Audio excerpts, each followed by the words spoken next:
Isa sa mga maagang pumila sa Office of the Vice President Davao Satellite Office ang 62 years old na si Medina Negro. Si Nanay Medina ay lumapit sa OBP upang humingi ng tulong sa pagpapalibing sa namayapang ina. Ako si Medina Negro, taga sa Limyo Kaputian. Nari ko din sa UP, nangay ko tabang sa kumina na namatay. Kinukuhan ko ko. Sinabi ni Nanay Medina, agad siyang tumawid mula Samal Island nang malaman ang Bureau Assistance ng OBP. Kumalo ko sa istorya sa mga kung anong mandiri kay ngayon may tapang. Ako nga nawag sa UP, ibayad sa amo. Ibayad ko sa mga ako.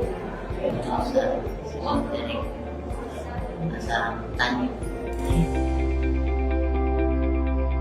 Dagdag pa ni Nanay Medina, malaking tulong para sa kanya ang Bureau Assistance ng opisina, lalo na at wala siyang trabaho.